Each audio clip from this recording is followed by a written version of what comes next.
everybody, I'm Sophie. I hope you are feeling magical today, and if you don't, I hope you will be in a minute. Today I'm telling you the story about the time my boyfriend crashed my mom's car. Jeez Louise.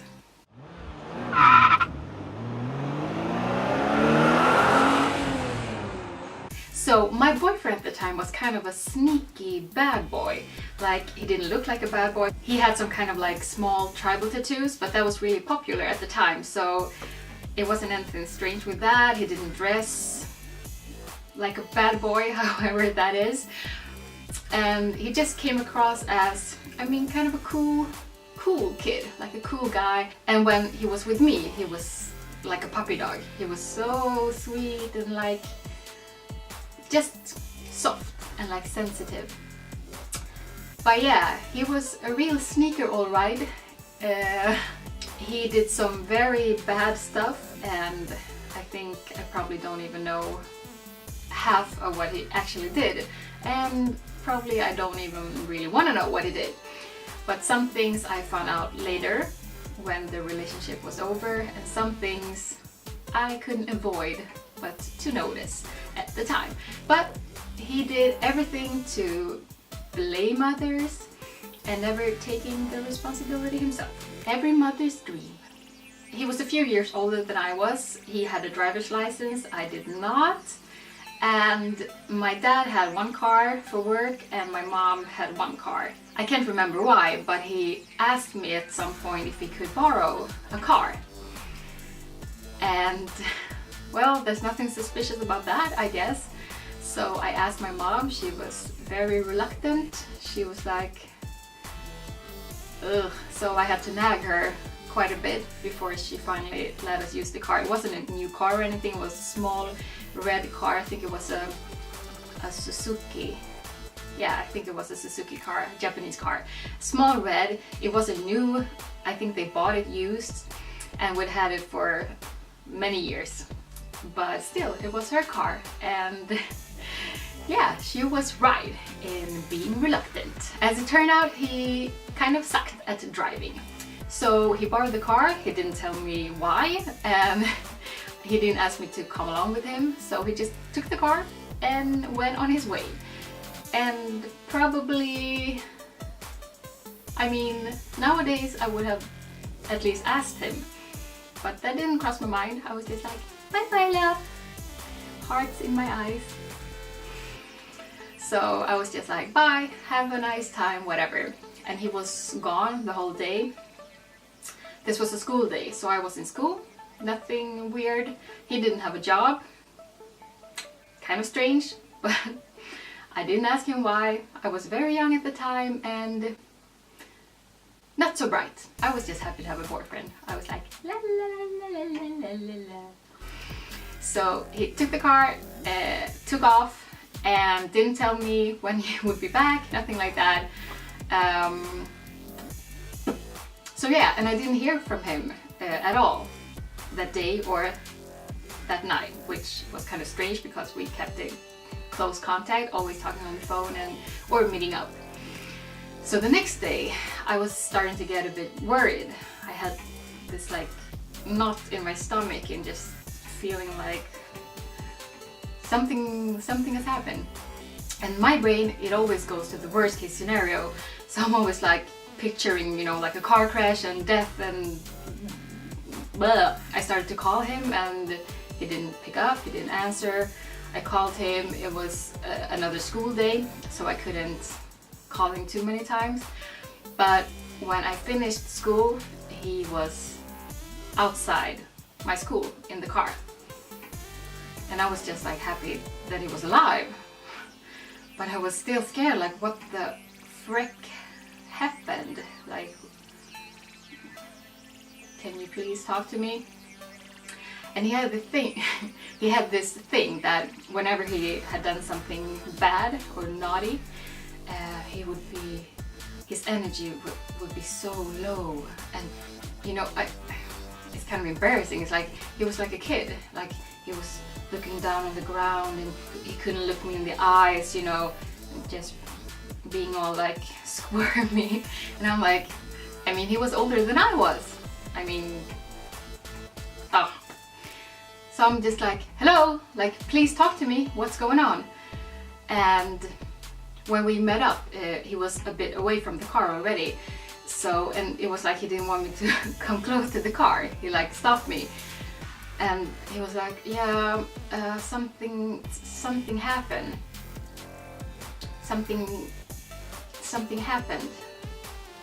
And I'm like, duh, yeah, no shit, Sherlock. Like, I understand something happened, but could you please tell me what it is? Like, I hate the thing when people just like drag it out, because my mind, I have such a active imagination, so my mind just goes crazy, and I can just like dream up every possible horrible, you know, situation. So I'd much rather you just come out with it and then I can deal with it. But just like imagining what has happened, that's like the worst thing. And he's like, yeah, can we go over there and sit down? There were some benches on the school ground. And I'm like, okay. And he was like dragging his feet, like, and you know, my mind's going crazy. Like, what has happened? Has he killed someone? Or like, has his parents died? Or does he want to break up with me? Or like, what the heck is going on? So finally we sit down and he like, you know, he tries to stall for a minute longer. And I'm just like, dude, like talk to me, please. Just spit it out. And so finally he said that, yeah, it's not my fault, like but yeah, something happened to the car. And I'm like looking over at the car and I'm like, I can see the car, so like what happened? And he said, yeah, so I went into town and I parked the car, and then as I was going, there was like this big truck and it just like hit me. And the way he said it, I mean, it was quite a good impression actually that I did. It just seemed so like false. It was just like if you could have a sign like liar, wah, wah, wah. Like it just sounded so not good. Not good. So I'm like, run me by that again, like what happened? Yeah, I parked my car and there was this like dumpster, and then when I was pulling out, I kind of like hit the dumpster. I'm like, okay, so a second ago you said that a big truck hit you, and now you're saying that you hit a dumpster. Which one is it? And he was just like starting to sweat. And I'm like, okay, getting a little bit annoyed, like, can you just please tell me the truth? And like this was kind of in the beginning of our relationship, so I didn't know that he was a effing liar, and he did so many bad things. But this was like one of the first things that I actually caught him doing, or he had to admit to, because there was a big bump on the car, like in the front of the car. It was all like mushed in, so obviously he hit something. So I think that he didn't really think out these lies beforehand. He thought he would wing it or something, and then he realized that, oh, actually maybe I have to, I don't know, God knows what he was thinking.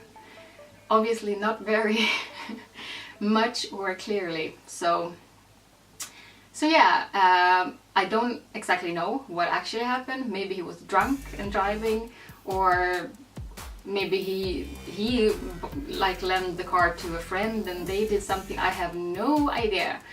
Like after the relationship ended, I just realized that I don't know anything. I don't know if anything was true that he ever told me. Like he told me so many stories about his family, his mom, like crazy stories. And I mean, I just knew that so many of them were lies. But still, I don't know.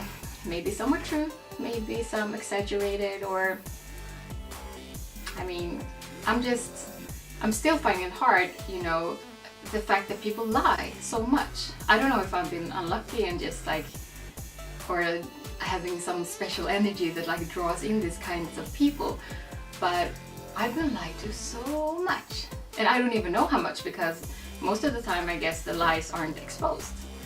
So yeah, it's kind of scary to think about. Of course, I always tell the truth. But I think that when you're in a close relationship, that's like sacred, that you have to be honest. I mean, I know for myself that if the trust is broken, then it can never be repaired. It can never be what it once was. I mean, for some people, they can get over things. They can get over even when their partner cheats on them. I could never do that. I know myself. I could never. I would always doubt everything. That's a whole nother topic. So yeah, I was kind of scared how my mom would react, bringing the car back with a bump in it. I actually honestly don't really remember how she acted or how she reacted. Maybe I like suppressed that memory somewhere deep down inside. I have a lot of repressed memories, let me tell you. So yeah, that was a story about how my boyfriend crashed my mom's car. If you like this video, please give it a thumbs up, subscribe to my channel for more videos like this, and remember that you are one of a kind. Go out into the world and spread your own kind of magic. Now go be awesome!